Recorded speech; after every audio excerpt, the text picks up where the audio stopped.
शेतकरी बंधूंनो नमस्कार. कृषी दर्शन कार्यक्रमात सर्वांचं मनपूर्वक स्वागत.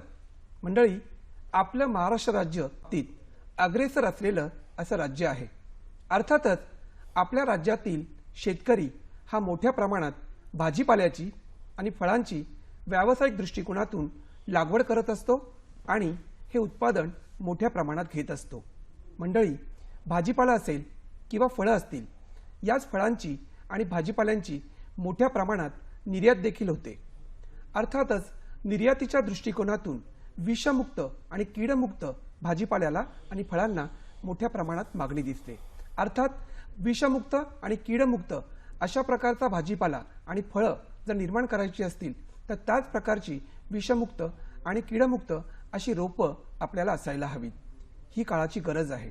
अर्थातच आपल्या संपूर्ण महाराष्ट्र राज्याचा जर विचार केला तर वेगवेगळ्या तालुक्यांमध्ये अशा प्रकारे विषमुक्त आणि कीडमुक्त अशा प्रकारची रोपं तयार करण्यासाठी वाव आहे.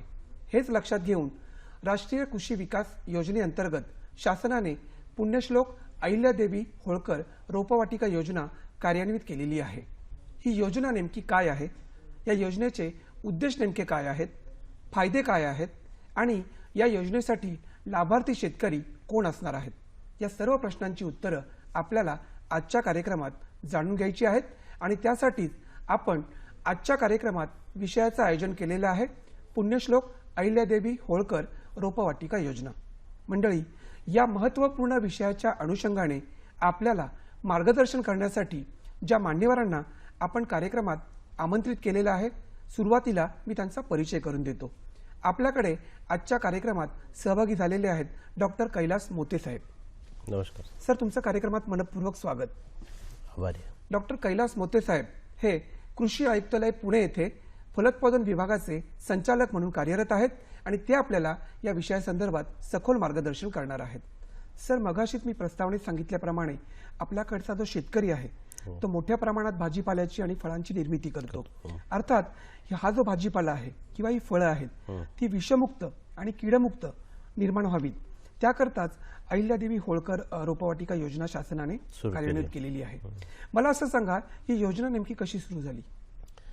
आपलं महाराष्ट्र राज्य हे आपण पाहतोय की फलोत्पादनामध्ये आपण अग्रेसर असलेलं राज्य आहे आणि आपला जो शेतकरी आहे तो व्यावसायिक शेतीकडे त्यांचा कल आहे आणि विशेषतः फळ भाजीपाला आणि फळ पिकांमध्ये अतिशय अग्रेसर असा आहे. निर्यातसुद्धा मोठ्या प्रमाणात राज्यातून होत असते. आपण अनेक पिकामध्ये देशात एक नंबरला आपण निर्यातदार आहोत. इव्हन भाजीपाल्यामध्ये पण चांगली परिस्थिती आपली आहे आणि शेतकऱ्यांचा हा जो कल दिसतोय की त्यांना एक दर्जेदार आणि विषमुक्त असं रोपं हवे आहेत आणि ही योजना आपण ऑलरेडी राष्ट्रीय फलोत्पादनामध्ये राबवत आहोत, परंतु तिथेही लोकांना आपण पुरेशा प्रमाणात म्हणजे देऊ शकत नाही आणि म्हणून आपण ह्या योजनेला शेतकऱ्यांकडचा भाजीपाला लागवडकडचा असलेला व्यावसायिक कल लक्षात घेऊन ही विशेष अशी योजना आपण या ठिकाणी आणलेली आहे. शासन जेव्हा कोणतीही योजना राबवतं शेतकऱ्यांसाठी तेव्हा त्या योजनेचं विशिष्ट नामकरण केलं जातं. जसं की या योजनेचं आहे पुण्यश्लोक अहिल्यादेवी होळकर रोपवाटिका योजना. हे नामकरण करण्यामागचा उद्देश काय आहे? आता आपला जे पुण्यश्लोक अहिल्यादेवी होळकरांचं जो काही कार्य आहे आपण सर्वांना विदित आहेच की त्यांनी म्हणजे शेतीसाठी पाणी असो, पिण्यासाठी पाणी असो, जनावरांसाठी पाणी असो, या क्षेत्रात अतिशय उल्लेखनीय अशी कामगिरी केलेली आहे. आणि त्यांचं जर महिलांसाठी जर योगदान पाहिलं की महिलांच्या शिक्षणासाठी सुद्धा त्यांनी अतिशय मेहनत घेऊन त्या काळात त्यांनी लक्ष दिलेलं आहे आणि महिलांसाठी असलेलं त्यांचे योगदान. आणि ज्या दिवशी या योजनेला अंतिम स्वरूप देण्यासाठी माननीय मंत्री कृषी व मंत्री फलोत्पादन यांच्याकडे फाईल विचारार्थ होती, त्या दिवशी नेमकं त्यांची पुण्यतिथीचा दिवस होता आणि म्हणून मंत्री महोदयांनी निर्णय घेतला की आपण या योजनेला पुण्यश्लोक अहिल्यादेवी होळकर हे नाव द्यायचं ठरलं. म्हणजे थोडक्यात आपल्याला असं म्हणता येईल की पुण्यश्लोक अहिल्यादेवींचा इतिहासाचा जर धांडोळा घेतला तर त्यांचं महिलांसाठीचं, महिला सक्षमीकरणासाठीचं योगदान आणि शेती आणि शेतकऱ्यांसाठीचं योगदान हे लक्षात घेऊनच पुण्यश्लोक अहिल्यादेवी होळकर रोपवाटिका योजना असं नामकरण गेलेलं आहे. शेतकऱ्यांसाठी ही योजना आहे. या योजनेची वैशिष्ट्य किंवा उद्देश काय आहे नेमका?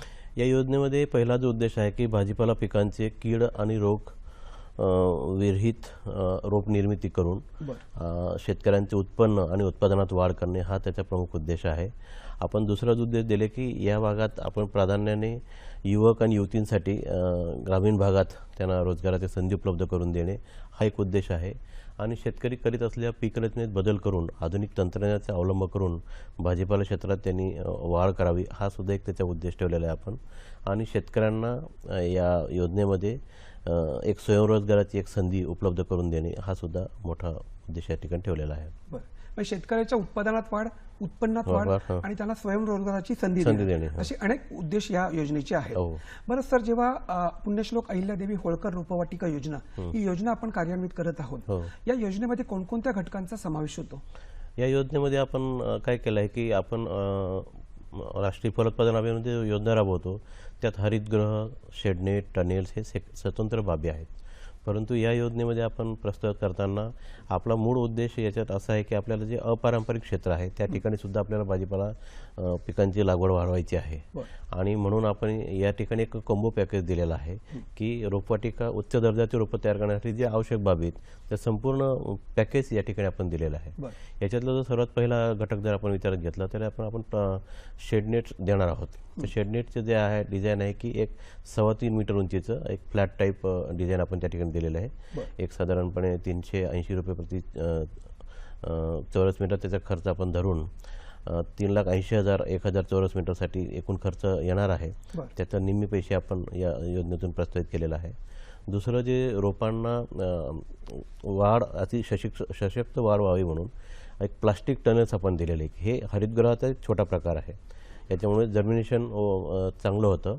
या उद्देशाने टनेल्स दिलेले त्यालासुद्धा आपण 1,000 चौरस मीटरपर्यंत क्षेत्र आपण त्याला अलाउ केलेलं आहे. आणि एका शेतकऱ्याला आपण 1,000 देणार आणि त्याला 60 रुपये प्रति चौरस मीटर अशा प्रकारे एकूण 60,000 रुपये त्याला खर्च अपेक्षित आहे. तिथेसुद्धा आपण त्यांना 50% अनुदान त्या बाबीसाठी असं 30,000 रुपये देणार.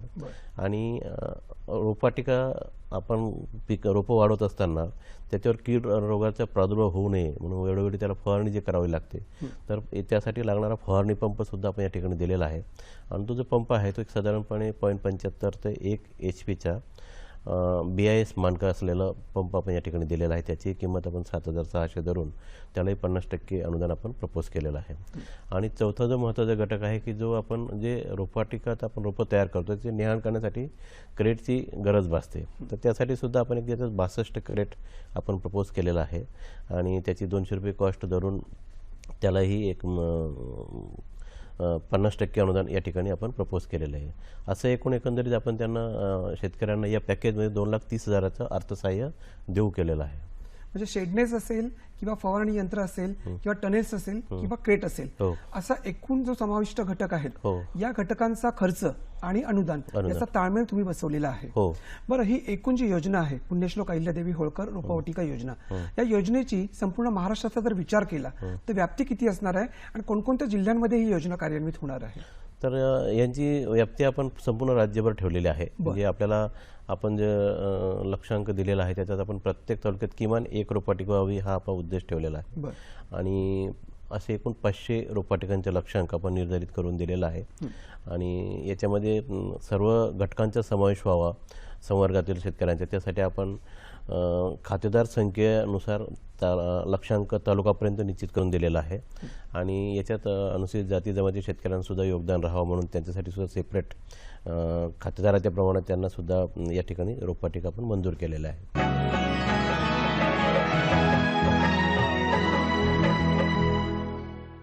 ही योजना राबवताना समजा एखाद्या शेतकऱ्याला या योजनेत सहभाग घ्यायचा आहे आणि आपल्या तालुक्यामध्ये अशा प्रकारे रोपवाटिका निर्माण करायची आहे, त्याने अर्ज कुठे करायचा? तर ही योजनेचं जे गाईडलाईन्स आम्ही निर्गमित केले त्याच्यात स्पष्ट लिहिलेलं आहे की आपण एक राज्य शासनाने आता नुकतंच महाडीबीटी पोर्टलवर महाडीबीटी सॉफ्टवेअर लॉन्च केलेलं आहे.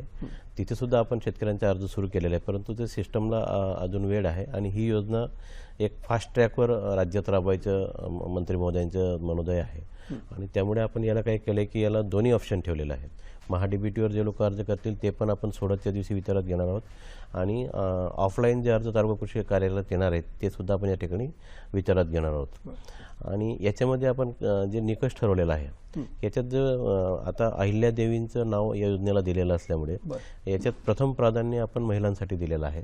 याच्यात प्रथम प्राधान्य याच्यात कृषी पदवीधर महिलांसाठी आपण ठेवलेलं आहे. आणि दुसरं जे प्राधान्य आहे ते महिला बचत गट किंवा महिला शेतकरी यांच्यासाठी ठेवलेलं आहे. आणि तिसरं प्राधान्य भाजीपाला उत्पादक शेतकरी, अल्प आणि अत्यल्प शेतकरी असं 3 प्राधान्यक्रम आपण या ठिकाणी ठेवलेले आहेत. आणि अशा रीतीने महिलांना प्राधान्य देणारी ही योजना आहे. अशी ही योजना म्हणजे महिला शेतकरी, महिला बचत गट आणि भाजीपाला उत्पादन करणारे शेतकरी अशा 3 वर्गांसाठी ही योजना विशेष प्रमाणे कार्यान्वित करण्यात येत आहे. बरं, एकदा शेतकऱ्याने अर्ज केला की पुढे त्या अर्जाची कार्यवाही कशा प्रकारे होणार आहे? कारण मध्यंतरी आपण जेव्हा कृषी पदवीधर म्हटल्यानंतर आपल्याला ज्ञात आहे की विशेषतः महिलांच्या नावाने शेती नसते आणि मग आपण महिलांना प्राधान्य दिलेलं आहे आणि त्यांच्या नावाने शेती जर नसेल तर ते अपात्र ठरणार आणि त्यांचं कव्हरेज जास्तीत जास्त व्हावा हा उद्देश डोळ्यासमोर ठेवून महिला कृषी पदवीधर आणि त्यांच्या कुटुंबात पती किंवा वडिलांच्या नावाची जमीन असेल ती सुद्धा या ठिकाणी आपण पात्र ठरवलेले आहे. दुसरं राज्यामध्ये आपण पाहतो की ज्या बचत गट आहेत ते त्यांचे सुद्धा गटातल्या एक नावाचे किंवा व्यक्तिगत नावाने सुद्धा जमीन नसते आणि मग प्राधान्यक्रम दिलेला असताना जर तो अपात्र ठरणार तर मग त्याचाही विचार आम्ही केला की जर समजा ती जमीन लीजवर जरी घेतली असेल गटांनी तर तरी सुद्धा त्या जमिनीवर आपण त्याला रोपवाटिका आपण देऊ केलेले आहे. अशा रीतीने या सर्व बाबींचा या ठिकाणी आपण समावेश केलेला आहे. पण या योजनेसाठी जे लाभार्थी शेतकरी आहेत किंवा महिला शेतकरी असतील किंवा भाजीपाला उत्पादक शेतकरी असतील त्यासाठी पात्रतेचे निकष नेमके काय ठरवलेले आहेत? याच्यामध्ये आता आपण निकष तर हे प्राधान्यक्रम हे ठरवलेलं आहे आणि पात्रता आता आमच्याकडे आपण 2 नोव्हेंबरपर्यंत अर्ज आपण घेणार आहोत सर्व शेतकऱ्यांकडून. एकदा आल्यानंतर प्रथम प्राधान्यातील जेवढे अर्ज येतील त्यातील सोडतीद्वारे त्याची निवड केली जाईल.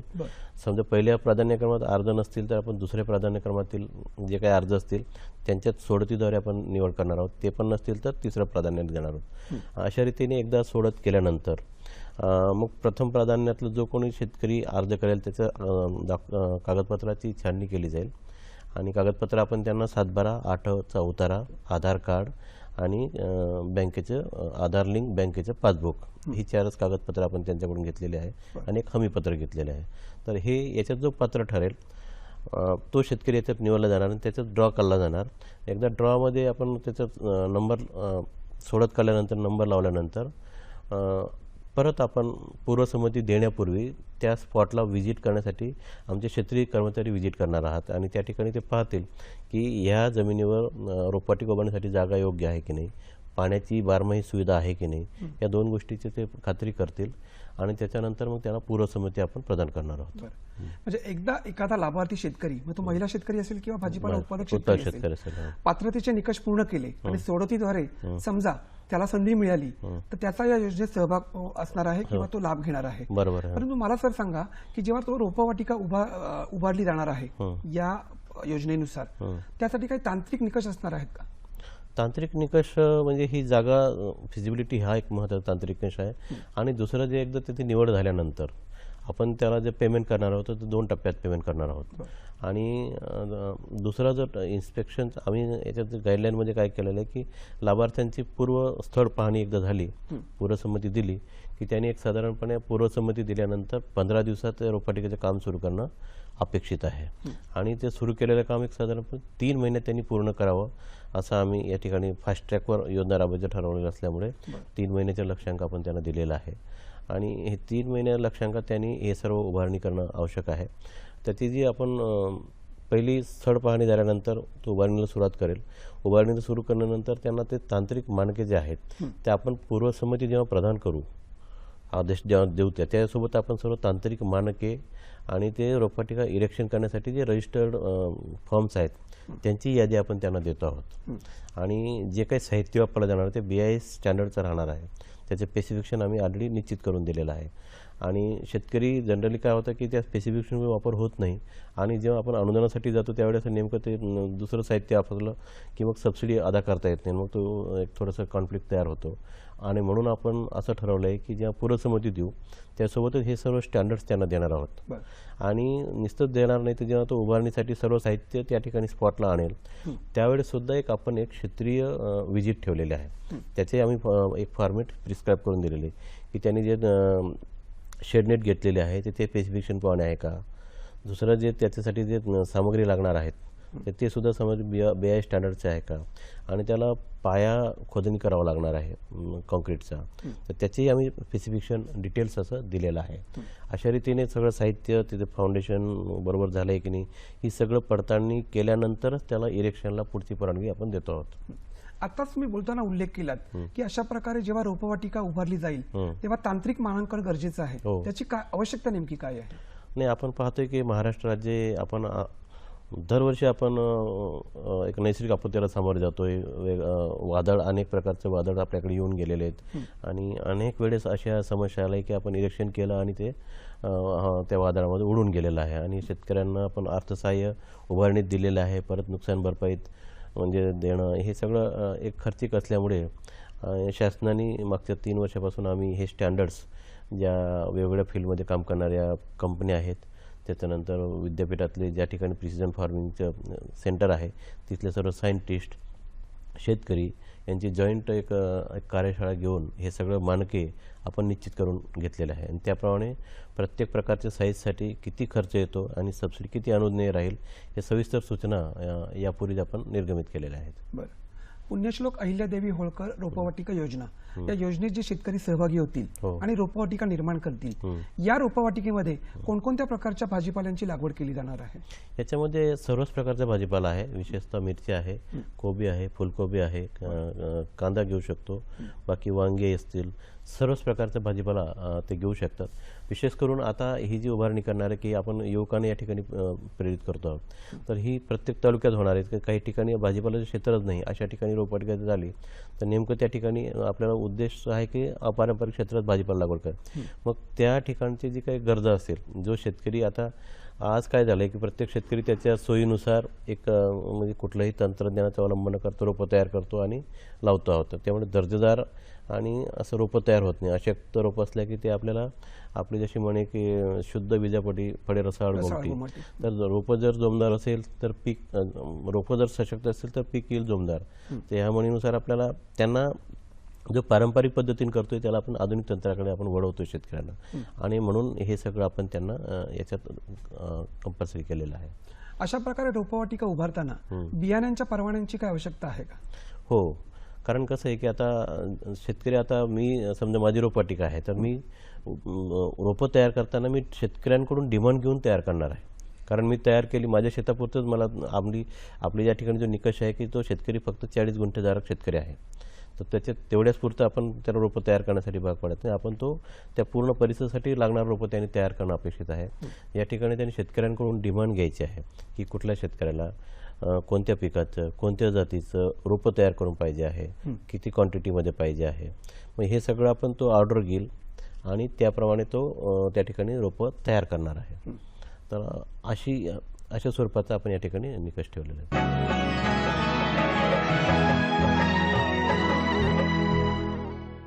पण ही रोपवाटिका तयार करण्यासाठी जे लाभार्थी शेतकरी असतील त्यांना काही प्रशिक्षण वगैरे दिले जाणार आहे का? हो, निश्चितच. तो कार्यक्रम कसा असेल? या ठिकाणी आपण काय केलं आहे की प्रशिक्षण आपण जेव्हा फलोत्पादन अभियान योजना राबवत आहोत त्या ठिकाणी सुद्धा शेडनेट आणि हरितगृह उभारणी आणि टनेल उभारणी करणाऱ्या शेतकऱ्यांना आपण जे फलोत्पादन प्रशिक्षण केंद्र जे तळेगाव इथे आहे पुण्यातल्या जवळ, त्या ठिकाणी आपण ट्रेनिंग कंपल्सरी केलेली आहे. आणि या योजनेतसुद्धा आम्ही एक 5 ठिकाण आयडेंटिफाय केले राज्यभरासाठी की आपला जो horticulture training centre Talegaon Dabhade, त्याच्यानंतर कृषी विज्ञान केंद्र बारामती, नंतर कृषी विज्ञान केंद्र नाशिक, कृषी विज्ञान केंद्र जालना, नंतर फलोत्पादन महाविद्यालय अकोला आणि कृषी महाविद्यालय नागपूर असे 5 ठिकाणी ट्रेनिंग्स आपण या ठिकाणी कंपल्सरी केलेलं आहे. एकदा लाभार्थ्यांची निवड झाल्यानंतर त्यांना एक 3 ते 5 दिवसाचं ट्रेनिंग देणं कंपल्सरी केलेलं आहे. आणि ट्रेनिंगसाठी जो खर्च येणार आहे तो खर्चसुद्धा आम्ही आमची जी दुसरी योजना आहे फलोत्पादन अभियान, त्या अभियानातनं ट्रेनिंगचा खर्च आपण शेतकऱ्यांना देणार आहोत. म्हणजे शेतकऱ्यांना कुठलाही आर्थिक गुंतवणूक न देता आपण त्यांना प्रशिक्षित करून हे 2,30,000चं अर्थसहाय्य देऊन एक सशक्त रोपवाटिका तयार करण्यासाठी आपण उद्युक्त करतो आहोत. बरं, या योजनेच्या अंतर्गत ज्या रोपवाटिका निर्माण केल्या जाणार आहेत त्याच्यामध्ये विषमुक्त आणि कीडमुक्त अशा भाजीपाल्यांच्या रोपांची निर्मिती होणार आहे. हो, पण फळांची निर्मिती पण होणार आहे का, फळ झाडांची वगैरे? फळझाडांची निर्मिती याच्यात नाही होणार, कारण याच्यात आपण भाजीपालाच फक्त टार्गेट केलेला आहे. परंतु कलमीकरण वगैरे जे रोपं कलमीकरण जर केलं असेल तर तो तिथे हार्डनिंगसाठी त्या ठिकाणी ठेवू शकतो आपण. या ठिकाणी जो पहिला प्रश्न विचारला होता की यांना लायसन्स घ्यायची काही आवश्यकता आहे की आपण मगाशी बोलल्याप्रमाणे एक शेतकऱ्यांना जो एक विषमुक्त आणि दर्जेदार असं रोप त्यांना अपेक्षित आहे. आणि ते जर द्यायचं असेल तर बियाणे कायद्याअंतर्गत त्या रोपवाटिकाधारकाने लायसन्स घेणं त्याला बंधनकारक आहे. कारण अविरुद्ध कलमाचा प्रकार असो किंवा बियाणं असो हे कायद्याअंतर्गत येत असतात. आणि जो रोपवाटिकाधारक त्याने जर लायसन्स घेतलं तर त्याला ते डीलरशिप घ्यावं लागेल त्या कंपनीची. ज्या कंपनीचं तो रोपं घेणार आहेत, एक तर तो कुठल्या तरी ठोक विक्रेता करून बियाणं घेईल किंवा मग कंपनीचं सोर्स सर्टिफिकेट प्रोड्यूस करणार आहे. आणि त्या सोर्स सर्टिफिकेटच्या आधारे त्याला 1,000 रुपयाची फी भरावी लागणार आहे. आणि ज्या ठिकाणी तो हा व्यवसाय करणार आहे त्या ठिकाणी ते स्पॉट व्हेरिफिकेशन असं 3 कागदपत्रासह त्यांनी ऑनलाईन अर्ज केलं तर आमची जी कृषीवरती वेबसाईट आहे ई परवाना, त्याच्यातनं त्यांना ते अप्लाय करता येईल ऑनलाईन आणि अधीक्षक कृषी अधिकारी त्याला परवाना देणार आहे. आपल्याकडे अवर्षणग्रस्त जो प्रदेश आहे, मराठवाडा असेल, लातूर असेल, उस्मानाबाद असेल, अशा प्रकारच्या विभागांमध्ये पण ही योजना राबवली जाणार आहे? हो, राबवली जाणार आहे. कारण या ठिकाणी आपण अश्युअर करतोय की तिथे पाण्याची सोय ही कंपल्सरी आवश्यक आहे. पाण्याची सोय असेल तरच आपण देणार आहोत, त्यामुळे आपण त्या ठिकाणी कंपल्सरी केलेली आहे. बरं, एकूण प्रकल्पाचा हा जो खर्च आहे आणि शासनाने दिलं जाणारं अनुदान आहे, याचा ताळमेळ कसा असणार आहे? एक 50% आपण प्रपोज केलेला आहे, परंतु याच्यामध्ये आपण जे महत्त्वाचे घटक आहेत त्याचेच पैसे आपण या ठिकाणी अदा करतो आहोत. याच्यामध्ये समजा त्याला पाण्याची सोय करण्यासाठी इलेक्ट्रिक मोटर आहे, त्याचं लाईट बिल आहे, बाकी जे काही ओव्हरहेड एक्सपेन्सेस आहेत त्याला बाकीचे एक्झॉस्ट फॅन वगैरे जे लागणार आहेत त्या गोष्टी शेतकऱ्यांनी करणं या ठिकाणी आपण अभिप्रेत धरलेलं आहे. एकूणच ही संपूर्ण योजना पुण्यश्लोक अहिल्यादेवी होळकर रोपवाटिका योजना, ही योजना राबवण्यासाठी शासनाने काही वेळापत्रक वगैरे तयार केलेलं आहे का? हो, वेळापत्रक केलेलं आहे. आम्ही महात्मा गांधीजींच्या जयंती दिनापासून या योजनेचा अर्ज घ्यायला शुभारंभ केलेला आहे. त्या कालावधीत एकदा अर्ज आल्यानंतर मी मगाशी बोलल्याप्रमाणे त्या निकषानुसार सोडत करून लाभार्थ्यांची आपण निवड करणार आहोत. आणि त्या एकदा 2 ऑक्टोबर नंतर 2 नोव्हेंबर नंतर अर्ज येतील त्याची आपण सोडतीसाठी एक आठवडा दिलेला आहे. आणि पुढच्या आठवड्यात मग स्पॉट व्हेरिफिकेशन करून त्याला आपण पूर्वसंमती प्रदान करणार आहोत. एक साधारणपणे मार्चपर्यंत या रोपवाटिकांच्या उभारणी व्हाव्यात अशा अपेक्षा आपण ठेवलेल्या आहेत. एकूणच महाराष्ट्रातील जे शेतकरी हा कार्यक्रम बघतात, या शेतकऱ्यांना पुण्यश्लोक अहिल्यादेवी रोपवाटिका योजना या योजनेसंदर्भात आपण या व्यासपीठावरून काय आवाहन कराल? यासाठी मी एकच आवाहन करेल की अतिशय आपण ऑलरेडी खूप मोठ्या प्रमाणावर शेडनेट आणि हरितगृहासाठी मागणी असते. आपलं जे फलोत्पादनासाठी राज्याला जे लक्ष्यांक दिलं जातं त्याच्यात आपण काहीच बघू शकत नाही. आणि मोठ्या प्रमाणात अर्ज येत असल्यामुळे मागच्या आपण एक 6-7 वर्षापासून राष्ट्रीय कृषी विकास योजनेतून ॲडिशनल सपोर्ट घेऊन ह्याच घटक आपण राबवतो आहोत. तरीसुद्धा आपल्याला दरवर्षी अर्जांचा एवढा अवघ असतो की आपण ते सोडतद्वारे लाभार्थ्यांची निवड करून त्यांना अनुदान अदा करतो आहोत. आणि त्याच्यामुळे ही एक वेगळी संधी आपण या ठिकाणी दिली. या ठिकाणी एक कोंबो पॅकेज आहे आणि त्याच्या योजनेसाठी लाभार्थी निवडीचे निकषसुद्धा आपण थोडेसे वेगळे ठेवले. महिलांना प्राधान्यक्रम दिलेला आहे आणि त्यामुळे या योजनेमध्ये जास्तीत जास्त लोकांनी सहभागी होणं अपेक्षित आहे. आम्ही या योजनेला एक मध्यंतरी 19 तारखेपर्यंतच अर्जाची शेवटची मुदत दिलेली होती, परंतु काही इश्यू झाले की महिलांच्या नावाने शेती नाही, त्याला थोडंसं क्लॅरिफिकेशन देणं गरजेचं होतं. आणि म्हणून आम्ही त्यांना 19 तारखेला त्यांना सूचना काढल्या की लीजवर जमीन असेल तर बचत गटाला तुम्ही पात्र ठरवा आणि कुटुंबात जर जमीन असेल आणि पदवीधर मुलगी किंवा कोणी घरात असेल त्यांना सुद्धा पात्र ठरवा. एक आम्ही नुकतेच त्यांना कळवलं असल्यामुळे एक आठवड्याच्या अवधी त्यांना आपण वाढवून दिलेलं आहे. 2 नोव्हेंबरपर्यंत अर्जाची मुदत आहे आणि हे सगळं अतिशय चांगली कॉम्बो पॅकेज असलेली योजना असल्यामुळे आणि आमचं शासनाचं धोरण आहे की प्रत्येक तालुक्यात अशी रोपवाटिका सुरू व्हावी आणि भाजीपाला पिकाखालील क्षेत्रात वाढ व्हावी. बिगर हंगामात सुद्धा आपल्याला भाजीपाला घेता यावं हा सगळा उद्देश डोळ्यासमोर शासनाने ही योजना आणली असल्यामुळे विशेषतः जे पदवीधर युवक आहेत त्यांनी जे शेती करतायत त्यांनी या योजनेमध्ये आवर्जून सहभागी व्हावं.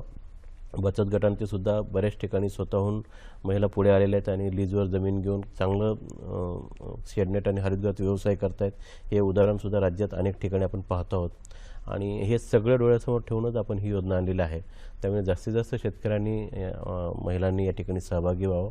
आपण अर्ज मुद्दाम या ठिकाणी ऑफलाईन ठेवलेला आहे तर तालुका कृषी अधिकाऱ्याला ते अर्ज जमा करू शकतील आणि मग एकदा सोडतीद्वारे त्यांची निवड झाली तर पुढे त्यांना भाजीपाला क्षेत्रात शेतकऱ्यांसाठी रोपं तयार करणे, भाजीपाला क्षेत्रात वाढ करणे, शेतकऱ्यांना नवीन तंत्रज्ञान देणे, थोडंसं बिगर हंगामात पिकं घेता येईल हा सगळा उद्देश डोळ्यासमोर ठेवून आपण हे सगळं करत असल्यामुळे जास्तीत जास्त शेतकऱ्यांनी या ठिकाणी सहभागी व्हावा मी असं आवाहन करतो. मंडळी, मी सुरुवातीलाच प्रस्तावनेत म्हटल्याप्रमाणे आपलं महाराष्ट्र राज्य हे भाजीपाल्याच्या बाबतीत आणि फळांच्या बाबतीत अग्रेसर असलेलं असं राज्य आहे. अर्थातच याच भाजीपाल्याची आणि फळांची मोठ्या प्रमाणात निर्यात देखील होते आणि निर्यातक्षम, कीडमुक्त आणि विषमुक्त अशा प्रकारचा भाजीपाला आणि फळांची निर्मिती व्हायची असेल तर त्याच चांगल्या प्रकारच्या जातीची रोपांची निर्मिती होणं गरजेचं आहे आणि त्यासाठीच रोपवाटिकांची निर्मिती ही महत्त्वाची आहे. शासनाने पुण्यश्लोक अहिल्यादेवी होळकर रोपवाटिका योजना कार्यान्वित केलेली आहे. या योजनेत आपण देखील सहभागी व्हा. विशेषतः महिला शेतकऱ्यांनी यामध्ये मोठ्या प्रमाणात सहभाग घ्यावा आणि या योजनेच्या माध्यमातूनच आपली समृद्धी मिळवावी असं या कार्यक्रमाच्या माध्यमातून आपल्याला सांगता येईल. सर, आपण कार्यक्रमात सहभागी झालात आणि या योजनेच्या संदर्भात सविस्तर असं मार्गदर्शन केलं त्याबद्दल कृषीदर्शन परिवारातर्फे मी आपले मनपूर्वक आभार मानतो. धन्यवाद. धन्यवाद.